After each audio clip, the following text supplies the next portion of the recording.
Dear student, आज हम Warren Hastings के बाद गवर्नर जनरल की कड़ी में लॉर्ड कॉर्नवालिस के बारे में यहाँ चर्चा करने वाले हैं।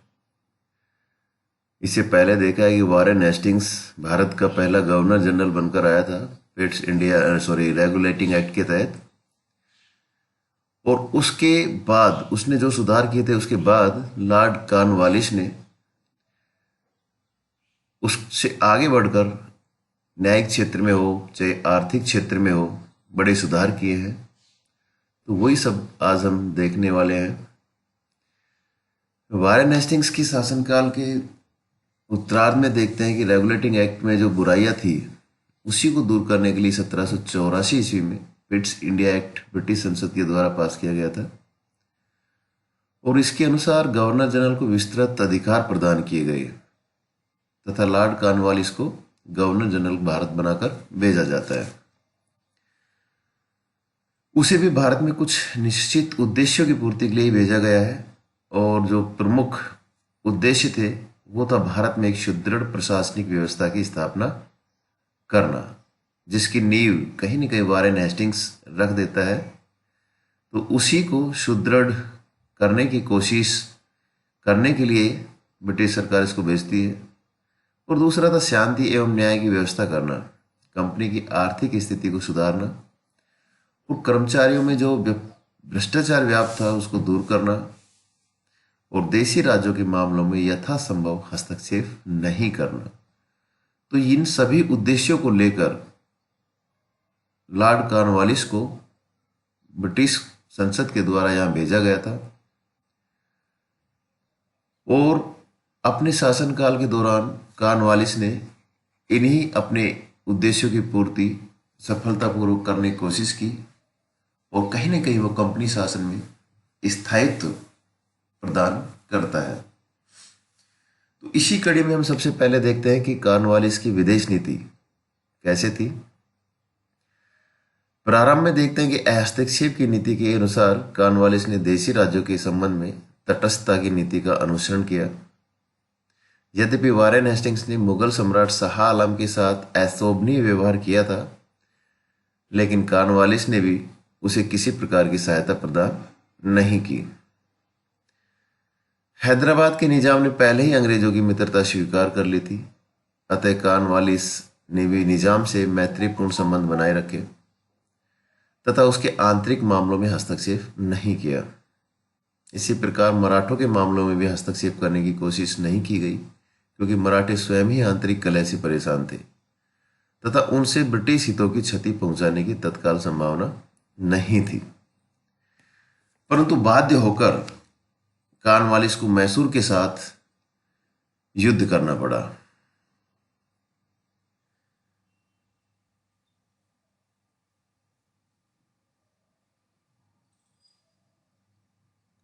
कॉर्नवालिस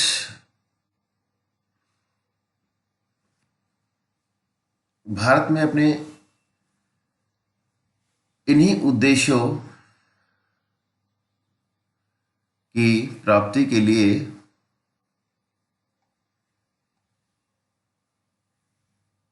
यहां पर हम देखते हैं कि कॉर्नवालिस ने मैसूर के साथ युद्ध इसलिए किया क्योंकि कहीं न कहीं समय की मांग थी कि यह एक क्रूर आवश्यकता बन गई थी। तो ये एक भूमिका के रूप में देख रहे हैं, लेकिन हम पढ़ने वाले हैं युद्धों के बारे में। हम पहले जितने भी, चाहे वो निजाम के साथ हुए हो, मराठे के साथ हुए हो, सिखों के साथ हुए हो, सभी की चर्चा हम उन युद्धों में कर चुके हैं। यहां हम देख रहे हैं कॉर्नवालिस के प्रशासनिक सुधार। कॉर्नवालिस का शासनकाल कंपनी के सीमा विस्तार से अधिक प्रशासनिक सुधारों के लिए अधिक महत्वपूर्ण है, क्योंकि कॉर्नवालिस को गवर्नर जनरल बनाकर भेजने का मुख्य उद्देश्य वारेन हेस्टिंग्स के समय जो व्याप्त प्रशासनिक अव्यवस्थाएं थी उनको दूर करना था।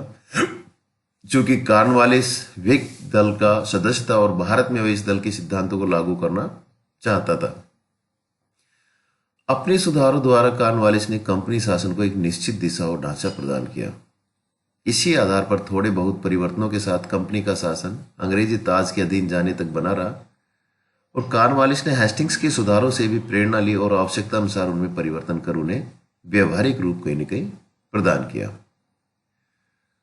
शासन के प्रत्येक क्षेत्र में कॉर्नवालिस ने सुधार किए और उसी के प्रयास का परिणाम ये निकला कि न्याय व्यवस्था, पुलिस और प्रशासन, कर व्यवस्था, व्यापार के क्षेत्र में महत्वपूर्ण परिवर्तन हुए और कंपनी के कर्मचारियों के बीच व्याप्त भ्रष्टाचार का कहीं न कहीं अंत हुआ। तो ये प्रशासनिक सुधारों का एक निचोड़ है कि उसने क्या क्या किया। आगे हम एक एक करके देखेंगे कि उसने ये परिवर्तन किस प्रकार किया और किस प्रकार वो वारेन हेस्टिंग्स के द्वारा जो सुधार किए गए थे उसमें कितना आगे वो बढ़ाता है और जो उसमें कमियां थी उसमें कितना सुधार करता है। ये सब चीजें हमें यहाँ पर देखनी है। पहले हम देखते हैं कि न्यायिक क्षेत्र में कॉर्नवालिस ने क्या सुधार किया। इसमें सबसे बड़ा परिवर्तन ये किया कि वो शक्ति के पृथक्करण के सिद्धांत को न्यायिक क्षेत्र में अपनाता है। बोर्ड ऑफ रेवेन्यू और कलेक्टरों के सभी न्यायिक संबंधी अधिकार वापिस ले ली जाते हैं। जो वारेन हेस्टिंग्स के समय कलेक्टरों को अधिकार दिए गए थे वो सभी वापिस यहाँ पर ले लिए जाते हैं और कलेक्टरों के जिम्मे अब सिर्फ लगान वसूली एवं इससे संबद्ध मामले ही रह जाते हैं। जिले के फौजदारी एवं न्यायिक कार्यों के संपादन के लिए प्रत्येक जिले में अब जिला न्यायाधीशों की बहाली की जाती है और इन्हें फौजदारी एवं पुलिस संबंधी मामलों को निपटाने का अधिकार भी कहीं न कहीं दिया जाता है। तो ये न्यायिक क्षेत्र में एक बड़ा परिवर्तन यहाँ पे लॉर्ड कॉर्नवालिस करता है। दीवानी क्षेत्र में अगर देखा जाए तो लॉर्ड कॉर्नवालिस को हम देख रहे हैं यहाँ पे कि दीवानी के क्षेत्र में वह ये परिवर्तन करता है कि न्यायिक व्यवस्था को ठीक करने से लागू करने के लिए पुलिस प्रशासन में भी कहीं न कहीं परिवर्तन आवश्यक थे। पुलिस अधिकारियों के भ्रष्टाचार एवं अकर्मण्यता के कारण असामाजिक तत्व जनता को काफी परेशान कर रहे थे। अतः कॉर्नवालिस ने सबसे पहले पुलिसकर्मियों की अवस्था को सुधारने का प्रयास किया जिससे वह ईमानदारी और लगन से काम कर सके और इसके लिए उसने पुलिसकर्मियों के वेतन बढ़ा दिए तथा अपराधियों के पकड़ने पर पुरस्कृत करने की व्यवस्था भी वह करता है। चुराई हुई संपत्ति का 1/10 हिस्सा दस्तूरी के रूप में दारोगा को और डाकुओं को पकड़कर सजा दिलाने पर 10 रुपए इनाम के रूप में देने की घोषणा भी की जाती है। तो इससे पुलिस जो है मुस्तैदी से काम करने लगी क्योंकि काफी कुछ उनको हिस्सा मिलने लगा और भ्रष्टाचार पर लगाम लगा। ग्रामीण क्षेत्रों में जमींदारों से पुलिस अधिकार वापस ले लिए जाते हैं और अंग्रेज मजिस्ट्रेटों को जिले की पुलिस व्यवस्था का भार यहाँ सौंप दिया जाता है। प्रत्येक जिले को 400 वर्ग मील के क्षेत्र में विभाजित किया गया तथा उनमें एक दरोगा को यहाँ बहाल किया जाता है और उसके अधीन 15-20 सिपाही रखे जाते हैं। कॉर्नवालिस की ये व्यवस्था त्रुटिपूर्ण थी और इसे अपराधों पर पूरा तरह से नियंत्रण अगर निष्कर्ष निकाला जाए तो वो नहीं लगा पाता है। तो कुछ सुधार वो पुलिस क्षेत्र में करना चाहता है लेकिन कहीं ना कहीं कुछ थोड़ी बहुत कमियां यहां भी रह जाती है।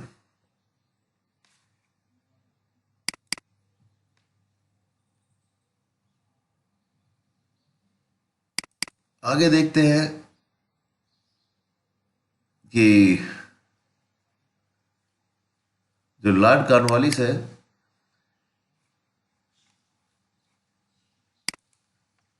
उसके दीवानी मामले जो हम पहले अभी बता रहे थे, अभी हमें फौजदारी के मामले में थोड़ा देखा है। दीवानी मामले में देखते हैं कि दीवानी मामले की सुनवाई के लिए दीवानी अदालतों की वो क्रमबद्ध श्रृंखला स्थापित करता है। दीवानी मामलों की सर्वोच्च संस्था कलकत्ता की सदर दीवानी अदालत थी और इसके सदस्य गवर्नर जनरल और काउंसिल के सदस्य होते थे। उनकी सहायता के लिए 2 मुफ्ती और 2 पंडित भी रखे जाते हैं। तो ये अदालत 1000 रुपए से अधिक मूल्य के मुकदमों की अपील सुन सकती थी। 5000 रुपए से अधिक मूल्य के मुकदमों की अपील लंदन में सम्राट और उसकी परिषद के समक्ष ही की जा सकती थी। अदालतों में कार्य विधि के नियम बना दिए जाते हैं। जो भारतीय अधिकारी इन न्यायालयों से संबंध थे उनके लिए योग्यताएं भी निश्चित कर दी जाती है। तो यहाँ पर दीवानी मामलों का जो सर्वोच्च संस्था कलकत्ता में रहता है, लेकिन वहां भी 1000 मुकदमे तक की सुनवाई की अपील की जा सकती थी। लेकिन उसके ऊपर जब 5000 रुपये से अधिक मूल्य के जो मुकदमे होते थे उनकी सुनवाई कहीं कहाँ होती थी, लंदन में होती थी। सदर दीवानी अदालत के नीचे प्रांतीय न्यायालयों का गठन किया गया था और उनकी संख्या इसके समय 4 थी, जो क्रम से कलकत्ता, मुर्शिदाबाद, ढाका और पटना स्थापित की गई है। बहुत बार पूछे जाते हैं कि प्रांतीय न्यायालय लॉर्ड कॉर्नवालिस ने कहाँ कहाँ पर स्थापित की थी। इनमें 3 यूरोपियन जज तथा इनकी सहायता के लिए 3 असेसर रहते थे। असेसर मतलब काजी, मुफ्ती एवं पंडित। और इन्हीं अदालतों का काम जिला न्यायालयों के कार्यों का निरीक्षण करना होता था। कुछ मामलों में अदालत प्रथम अधिकार क्षेत्र न्यायालय के रूप में भी कार्य करती थी और इन्हें 1000 रुपये तक के मुकदमे सुनने का अधिकार भी था। तो प्रांतीय न्यायालयों के नीचे जिला अदालतें होती थी जो अंग्रेज जजों के अधीन थी। यूरोपीय और ब्रिटिश प्रजा को छोड़कर जिलों और नगरों में रहने वाले सभी व्यक्ति इसके अधिकार क्षेत्र के अंतर्गत आ जाते थे और इसे नीचे के न्यायालयों के विरुद्ध अपील सुनने का भी अधिकार था। इसके नीचे रजिस्ट्रार की अदालत तथा सबसे नीचे मुंसिफी की अदालत होती थी, जो क्रम से 200 रुपये या 500 रुपये तक के मामले सुन सकते थे। मुंसिफों की अदालतें ग्रामों में स्थापित कर कॉर्नवालिस ने न्याय को एक जनसाधारण तक पहुंचाने का कार्य किया और दीवानी वकीलों की नियुक्ति का अधिकार सदर दीवानी अदालत ने अपने हाथ में ले लिया। तो यहाँ पे दीवानी मामले के बारे में चर्चा की। इससे पहले हमने फौजदारी न्याय प्रबंध के बारे में आपको थोड़ा बताया था कि किस प्रकार पुलिस प्रबंध किया जाता है, उनके कुछ वेतन बढ़ाने की कोशिश की जाती है, कुछ उनको हिस्सा मिलता है और कहीं न कहीं पुलिस प्रशासन में थोड़ा बदलाव भी किया जाता है। लेकिन दीवानी मामलों में वो एक श्रृंखला अदालतों की यहाँ क्रम बनाते हैं और जो बताया गया है कि सर्वोच्च संस्था कलकत्ता में रखी जाती है और सर्वोच्च संस्था क्या है भारत में, सदर दीवानी अदालत। लेकिन ज्यादा 5000 से अधिक मूल्य के मुकदमे कहाँ सुनने का अधिकार था, लंदन में था। और सदर दीवानी जो अदालत थी वो तो ठीक है कलकत्ता में थी, उसके नीचे 4 प्रांतीय न्यायालय भी स्थापित करते हैं, कलकत्ता, मुर्शिदाबाद और ढाका और पटना। तो यहाँ पर न्याय का निर्णय होता था। 3 यूरोपियन जज होते थे, उनकी सहायता के लिए एसेसर रखे जाते थे, काजी, मुफ्ती हो या पंडित हो, जो जानते थे यहाँ के बारे में उनको फिर बताते थे। तो ये सारे के सारे कहीं न कहीं जिला न्यायालय के कार्यों का निरीक्षण इन अदालतों के द्वारा किया जाता था। मुंसिफ की अदालत स्थापित करना लॉर्ड कॉर्नवालिस के लिए बहुत बड़ी सफलता है, क्योंकि इसके द्वारा वो जनसाधारण तक न्याय पहुंचाने का कार्य करता है। तो ये बहुत बड़ा काम यहाँ पे लॉर्ड कॉर्नवालिस करता है, क्योंकि दीवानी वकीलों की नियुक्ति का अधिकार सदर दीवानी अदालत ने अपने हाथों में बाद में ले लिया जाता है। फौजदारी अदालत में देखते हैं कि कलकत्ता में जो सदर निजामत अदालत को फौजदारी कानून मुकदमों का एक अंतिम कोर्ट बनाया जाता है। वही जैसे दीवानी अदालत होती है वो भी कलकत्ता में होती है, लेकिन यहाँ सदर निजामत अदालत की हम चर्चा कर रहे हैं और उसका जो अंतिम कोर्ट है वो भी कलकत्ता में ही बनाया जाता है। किसी भी अपराधी को मृत्यु दंड देने से पूर्व इसकी इजाजत लेनी पड़ती थी। तो प्रांतीय कचहरी के जजों को दोहरा जज बनाया जाता है। भारतीय अधिकारियों के अधीन काम करने वाली जिला फौजदारी अदालतों को समाप्त कर दिया गया यहाँ पे, और अब जिला न्यायाधीशों को ही अधिकार दिया गया कि अपराधियों तथा व्यवस्था भंग करने वालों को बंदी बनाकर छोटे छोटे मामलों का स्वयं ही फैसला करें तथा गंभीर मामलों को दोहरा अदालतों के समक्ष प्रस्तुत करें। फौजदारी कानून में सुधार लाए गए। 1790 ईस्वी में मुसलमान अधिकारियों के मार्गदर्शन के लिए एक नियम भी बनाया गया, जिसके अनुसार हत्या के मामले में हत्यारों की भावना पर अधिक बल देने को कहा गया, हत्या के अस्त्र और ढंग पर नहीं। तो ये एक महत्वपूर्ण नियम बनाया गया है मुसलमान न्यायाधिकारियों के मार्गदर्शन के लिए कि हत्या के मामले में देखना है कि हत्यारे की भावना क्या है, न कि उसका ढंग, किस प्रकार उसने मारा है। मृतक के अभिभावकों की इच्छा से क्षमा करने अथवा रक्त का मूल्य निर्धारित करने की प्रथा यहाँ बंद कर दी गई है और अंग भंग की सजा के स्थान पर अब कठोर सजा देने की व्यवस्था कहीं न कहीं यहाँ पर की जाती है। तो ये व्यवस्था 1793 में ये व्यवस्था की गई कि साक्षी के धर्म विशेष का मुकदमे पर कोई भी प्रभाव नहीं पड़ेगा। तो ये हम देखते हैं कि फौजदारी व्यवस्था में परिवर्तन किया जाता है। वही उनका जो सर्वोच्च अंतिम कोर्ट है वो कलकत्ता में ही होता है।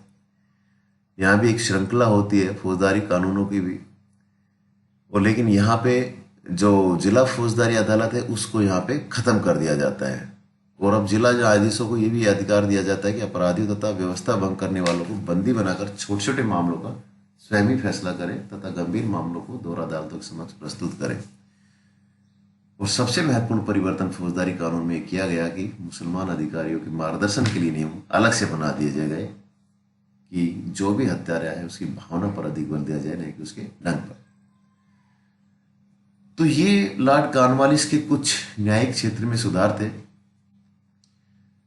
आगे के सुधारों में हम उसके कॉर्नवालिस कोड के बारे में चर्चा करेंगे और उसका स्थायी बंदोबस्त जो महत्वपूर्ण है लॉर्ड कॉर्नवालिस का, जो आर्थिक क्षेत्र में बहुत बड़ा परिवर्तन किया उसने जमींदारों के साथ, उसके बारे में चर्चा करेंगे।